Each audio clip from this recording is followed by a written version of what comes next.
सध्या राज्याच्या केंद्रस्थानी बीड जिल्हा आल्याचं आपल्याला पाहायला मिळतंय। सगळेजण बीडचा मिर्झापूर झालाय, बीडचा बिहार झालाय असं म्हणत बीडच्या गुन्हेगारीचं जे आहे ते वर्णन करताना पाहायला मिळतात।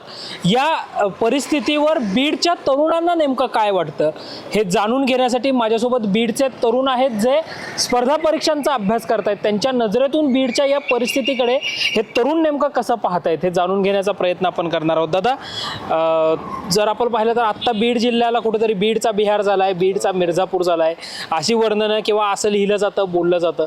बीडचा तरुण म्हणून काय सांगाल यावर? खरं तर आमच्या जिल्ह्याची ओळख ही अधिकाऱ्यांचा जिल्हा असा आहे, पण आजकाल अतिरेक्यांचा, दहशतवाद्यांचा जिल्हा झाला आहे का असं लोकांमध्ये किंवा मीडियामध्ये अशी चर्चा आहे। बीडचा बिहार होतोय, नेमकं हे का होतंय याच्यामुळे अशी गेलं पाहिजे।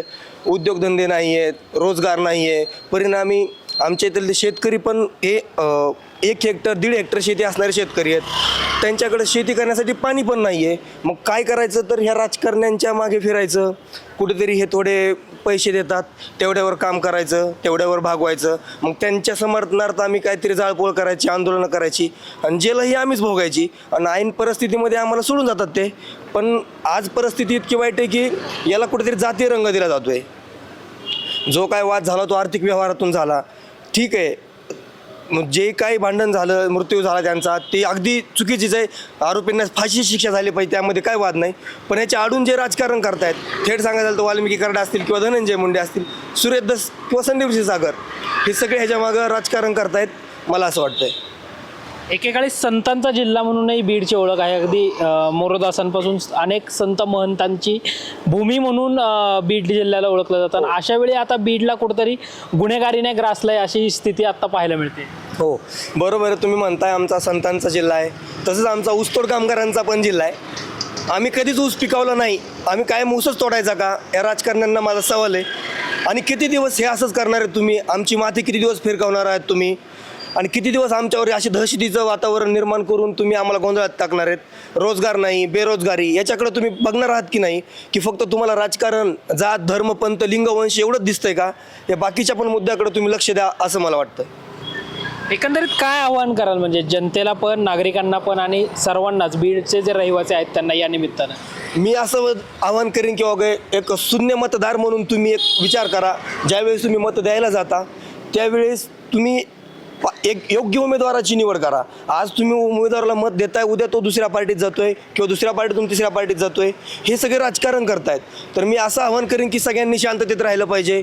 हा संतांची भूमी आहे ही, जरी देखील आपल्यावर आज बीड आणि बीडचा बिहार होतोय का असं जरी आरोप होत असला तरी आपण एक लक्षात घेतलं पाहिजे की आपण संतांच्या भूमीमध्ये जन्म घेतलेला आहे। तर आमच्या जिल्ह्यांची ओळख म्हणजे गोपीनाथ मुंडे साहेबांचा जिल्हा, नाही का? गोपीनाथ मुंडे साहेब कायम सांगायचे की मी जरी तुमच्यापर्यंत पोहोचत नसलो तरी माझा आवाज तुमच्यापर्यंत पोहोचतोय। पण आजचे आमचे राजकारणी आम्हाला असं सांगतायत की मी जरी तुमच्यापर्यंत पोहोचत नसलो तरी माझे गुंड तुमच्यापर्यंत पोहोचतायत। मग ते गुंड कशाच्या माध्यमातून पोहोचतायत? ते दहशत किंवा गोरगरीब लोकांवर अन्याय करणं या माध्यमातून हे आमच्यापर्यंत पोहोचतायत। तर मला असं वाटतं या सगळ्या गोष्टींबद्दल। तुम्ही काय सांगाल दादा, ही जी काही स्थिती आहे आत्ता बीडमधली, मग काल झालेला सर्वपक्षीय मोर्चा आणि एकंदरीतच मागच्या अनेक दिवसांपासून बीड कुठेतरी गुन्हेगारीचा जिल्हा बनत चाललाय असं अनेक राजकीय नेते, अनेक पुढारी, अनेक विश्लेषक, विचारवंत सांगताना पाहायला मिळत आहे? आपण ज्या प्रकारे बघितलं की ज्या प्रकारे खून झाला त्या सरपंचांचा आणि याला जसं राजकीय वळण लागलं, तुम्ही जसं म्हणलं की आता बीडला जसा बिहार झाला आहे असं म्हणतात, पण त्यामागे बिहार होण्यामागे कोण कारणीभूत आहे? नक्की राजकीय पक्ष कारणीभूत आहेत की तिथलं प्रशासन काय करते? आता खून होऊन इतके दिवस झाले तरी पण त्या सरपंचांच्या कुटुंबियांना न्याय मिळाला नाही आहे। तर त्यासाठी प्रशासनाने, सरकारने काय केलं?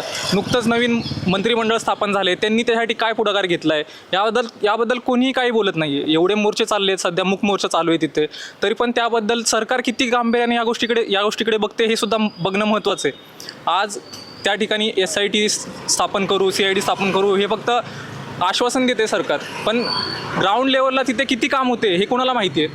हे कोणी बघितलंच नाही आहे।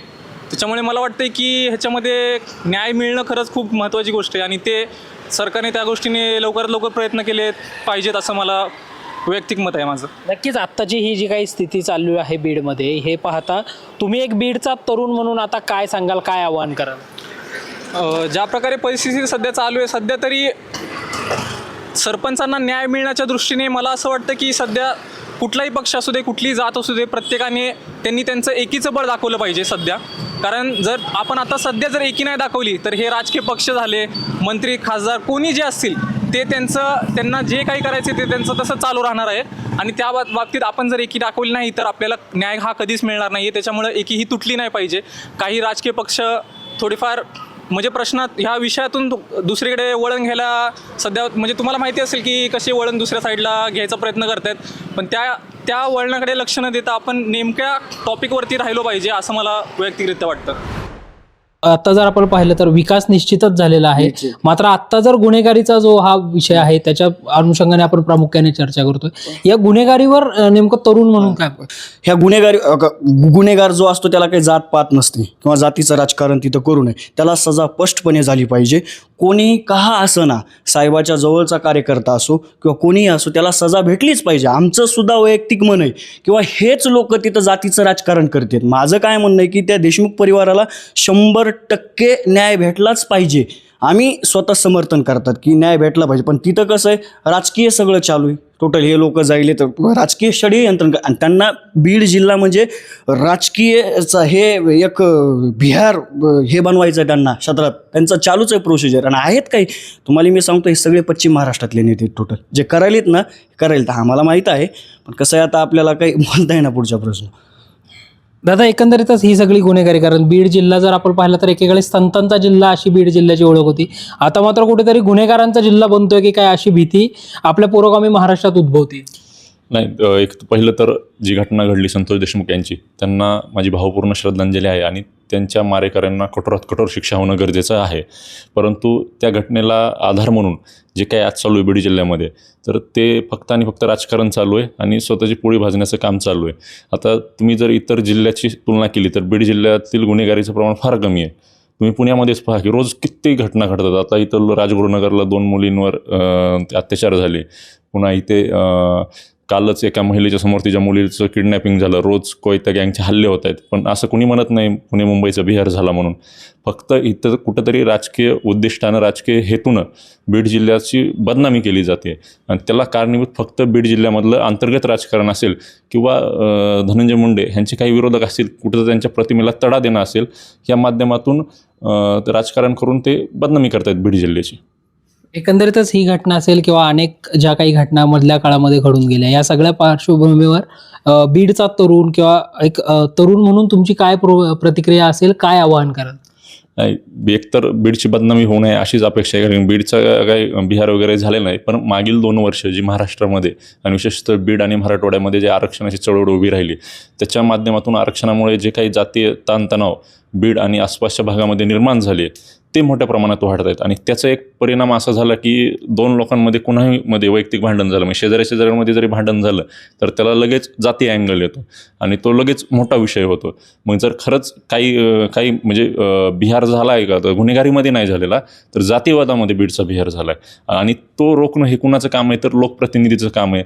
समाजातील जे पुरोगामी लोक असतील, जे वरिष्ठ असतील, ज्यांना समाजात मान सन्मान आहे, पुरोगामी चळवळीतील, त्यांनी येऊन ही परिस्थिती कशी थांबली पाहिजे हे पाहणं गरजेचं आहे. पण मागील 2 वर्षामध्ये बीडमधल्या ह्या जातीय ताणतणावाकडे संपूर्ण महाराष्ट्रातील पुरोगामी लोक असतील, राजकारणी असतील, यांनी दुर्लक्ष केलं. उलट खत पाणी देण्याचं काम केलं. तुम्ही मुळाशी जा ना, आज जे प्रश्न निर्माण झालेत बीडमध्ये, त्याच्या मुळाशी हे 2 वर्षापासून जो जातीय ताणतणाव निर्माण झाला तो आहे. आणि त्याचा परिणाम आज फक्त बीडमध्येच नाही, बीडमधून शिकायला बाहेर आलेले जे विद्यार्थी त्यांच्यावर सध्या पडत आहे. म्हणजे जे विद्यार्थी असतील, मुलं जे एकत्र राहत होते, त्यांच्यामध्ये आज कुठंतरी विसंवाद निर्माण झाला आणि त्याला कारणीभूत ही मागील 2 वर्षापासूनची परिस्थिती आहे.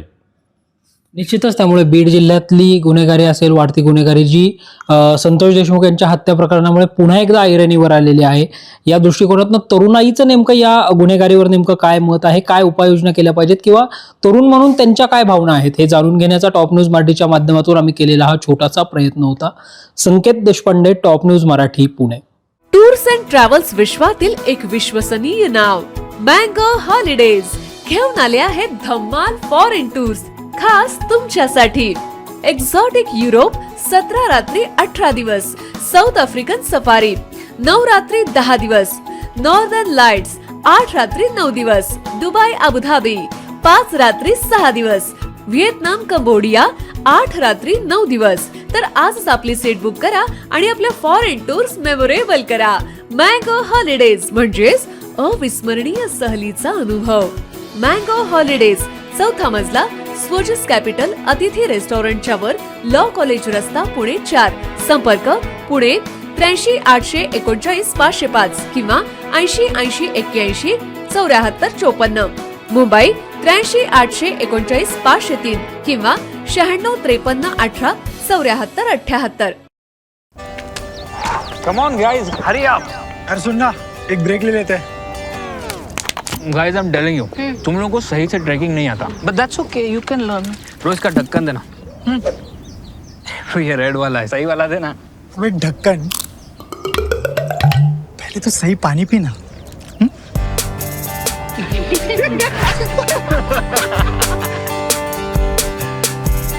Manikchand Oxyrich, proudly Indian.